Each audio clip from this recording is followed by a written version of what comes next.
अपना ये बेबी होता है, फीटस जो होता है, उसको भी ट्रांसफ़र किया जा सकता है। तो ये 4 मेन रूट्स हैं जिसके ज़रिए से ये वायरस ट्रांसफ़र होता है from one infected person to another person.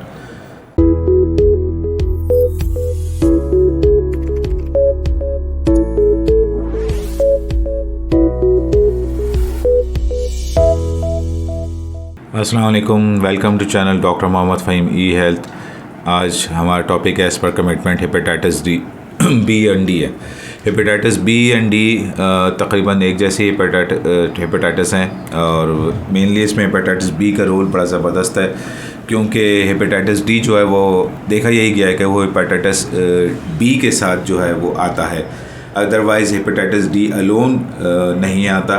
तो इसलिए हमने इसी को हेपेटाइटिस डी को इसी में कवर कर लिया है और इसकी एक लाइन बस हम बताएंगे जैसे ही इसकी ड्यूरेशन आती है। हेपेटाइटिस बी जो है बकिया दीगर हेपेटाइटिस से थोड़ा सा मुख्तलिफ है। ये डीएनए वायरस है, बाकी सारे हेपेटाइटिस जो हैं वो आरएनए वायरस है। अच्छा, अब डीएनए वायरस या आरएनए वायरस से हमें कोई बहुत ज़्यादा फ़र्क नहीं पड़ता। अलामतें जो हैं इसकी अगर आप कहें तो तकरीबन वही हैं जो हेपेटाइटिस ए की हैं, जब तक ये अक्यूट स्टेट में है। जो इसके कॉजेज़ हैं, फैलने का वजह है वो यही है कि ब्लड प्रोडक्ट्स हैं, सब स्टैंडर्ड फिज़िकल रिलेशनशिप्स हैं और इसके अलावा सब स्टैंडर्ड डेंटिस्ट्री किट्स हैं। सब स्टैंडर्ड जो हैं वो बार्बर के पास जो भी आर्टिकल्स हैं, हेयर ड्रेसर्स के पास, वो सब स्टैंडर्ड हैं, डिस्पोजेबल नहीं है, स्टरलाइज नहीं है। और इसके अलावा जो ब्लड बैंक में जो ब्लड प्रोडक्ट्स हैं वो सब स्टैंडर्ड हैं, प्रॉपर स्क्रीनिंग नहीं हुई है। तो ये बहुत ही मेन कॉमन रूट्स हैं 4, जिसमें रिलेशनशिप हो गई, आपके डेंटिस्ट्री या हेयर ड्रेसर्स हो गए और ब्लड प्रोडक्ट्स हो गए, और चौथी चीज़ जो है मदर टू न्यू जो अपना ये बेबी होता है, फीटस जो होता है, उसको भी ट्रांसफ़र किया जा सकता है। तो ये 4 मेन रूट्स हैं जिसके ज़रिए से ये वायरस ट्रांसफ़र होता है from one infected person to another person. अच्छा, इसके कॉजेज़ के बाद इसकी जो इन्वेस्टिगेशन है वो मैं बता देता हूँ। सिंपल इन्वेस्टिगेशन है। 3 मेन इन्वेस्टिगेशन है। हेपेटाइटिस बी सरफेस एंटीजन, एंटी-HBC यानी एंटी-HB कोर एंटीबॉडी, और तीसरा hepatitis B virus DNA PCR test. अगर फर्स्ट 2 टेस्ट आपके पास कंफर्मेटरी हो जाते हैं तो फिर आपने हेपेटाइटिस बी वायरस का डीएनए का टेस्ट करवाना है, PCR वाला, और उससे पता चल जाएगा कि जो भी वायरल है वो अभी एक्टिव स्टेट में या इनएक्टिव स्टेट में है। अगर एक्टिव स्टेट में है तो उसका दूसरा ट्रीटमेंट है, इनएक्टिव स्टेट में है तो उसको कुछ भी नहीं करना है, जस्ट सर्वेलेंस में डालना है। इसके अलावा आप अल्ट्रासाउंड करा सकते हैं कि उसमें कोई तब्दीली तो नहीं आ रही। LFT करा सकते हैं कि लीवर में कोई ट्रांसअमाइनेजेस, ये जो लीवर के एंजाइम्स है वो बहुत ज़्यादा हाई तो नहीं हो रहे। तो ये 3-4 चीज़ें हैं जो आप इन्वेस्टिगेशन कोई भी डॉक्टर इस हवाले से करवा सकता है। अक्यूट और क्रॉनिक स्टेट का फ़र्क ये है कि अक्यूट स्टेट में जो है वो अलामतें हेपेटाइटिस बी की वही हैं जो आपकी हेपेटाइटिस ए में आती हैं, यानी मलेज है, थकावट है, कमज़ोरी है, सुस्ती है, लेथार्जी है, मतली उल्टी है, पेशाब और स्टूल का जर्दी माइल हो जाना, बॉडी कलर येलो डिस्कलरेशन हो जाना। और इसकी कोई अलामतें भी नहीं है, बस इसकी कोई ख़ास ट्रीटमेंट नहीं है, बस सिर्फ अलामतें के तहत ही इसका इलाज होता है। जो भी अलामतें होती है उसके तहत जो ज़रूरी दवा होती है वो दी जाती है, हाइड्रेट किया जाता है, एंड दैट्स इट।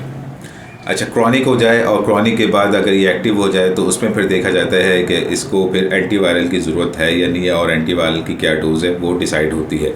अगर ये चीज़ क्रॉनिक हो जाए तो क्रॉनिक होने के बाद दूसरा स्टेप जो है ये फिर सिरोसिस यानी सिकुड़ने लगता है, और उसके साथ साथ फिर ये अगला स्टेप जो होता है हेपेटाइटोसेलुलर कार्सिनोमा, HCC यानी जिगर का सरतान होने का अंदेशा होता है। तो अक्यूट स्टेट में तो हेपेटाइटिस बी वायरस को इतना ख़तरनाक नहीं है, हेपेटाइटिस बी लिया जैसे ए से होता है वैसे ही है। लेकिन अगर क्रॉनिक स्टेट में हो जाए तो फिर रेड फ्लैग्स आ जाते हैं, और फिर इन रेड फ्लैग्स की जो भी इंडिकेशन होती है उसके हिसाब से ट्रीटमेंट ज़रूरी है। सिर्फ सब बात यही है कि अगर वो 4 कॉजेज़ जो मैंने शुरू में बताए कि मदर टू फीटस ट्रांसमिशन है, ब्लड प्रोडक्ट्स हैं, IV प्रोडक्ट्स हैं, ये जो किट्स हैं जो ड्रेसर्स और डेंटिस्ट यूज़ करते हैं, जो सर्जिकल में यूज़ होते हैं, ये सारे किट्स ये जो IV प्रोडक्ट्स में आती हैं, ये सारी स्टरलाइज्ड हैं या नहीं है, और फिज़िकल रिलेशनशिप्स, ये 4-5 चीज़ें जब अगर आप इसमें बहुत एहतियात से चलते रहेंगे और जो भी होगा उसको मेक श्योर करेंगे जहाँ भी जिसकी ज़रूरत है वो अप टू द मार्क हो, तो होपफुली फिर ये वायरस कैच नहीं करेगा। अदरवाइज़ इंसानी ज़िंदगी में ऐसे बहुत सारे मलरियात हैं कि जिसमें इन चीज़ों की ज़रूरत पड़ती है, तो अगर ये यहाँ से कंटेमिनेशन हो गई तो फिर ये है कि ये बहुत ही स्लो प्रोग्रेस करता है, तो इस वजह से ये हमें फिर जब ये प्रोग्रेस कर चुका होता है तो फिर हमें पता चलता है, और उस वक्त तक बहुत ज़्यादा नहीं, काफ़ी तो नहीं लेकिन बहुत ज़्यादा देर हो चुकी होती है।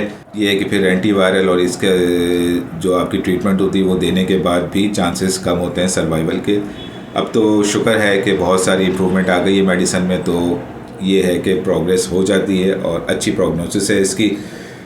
वैक्सीनेशन करा ले तो बहुत ही अच्छा है कि अगर वैक्सीनेशन जैसे इसकी अवेलेबल है, बाकी हेपेटाइटिस सी की नहीं है और डी की भी नहीं है, ई की भी नहीं है, तो ए और ई की वैक्सीनेशन अगर करा ली जाए बचपन में ही तो बहुत ही अच्छा है, क्योंकि इससे काफ़ी हद तक सेफ्टी हो जाती है। लाइफ टाइम इन गैर ज़रूरी चीज़ों से हम इन्फेक्शन से बच सकते हैं। I hope you find this information very valuable and informative.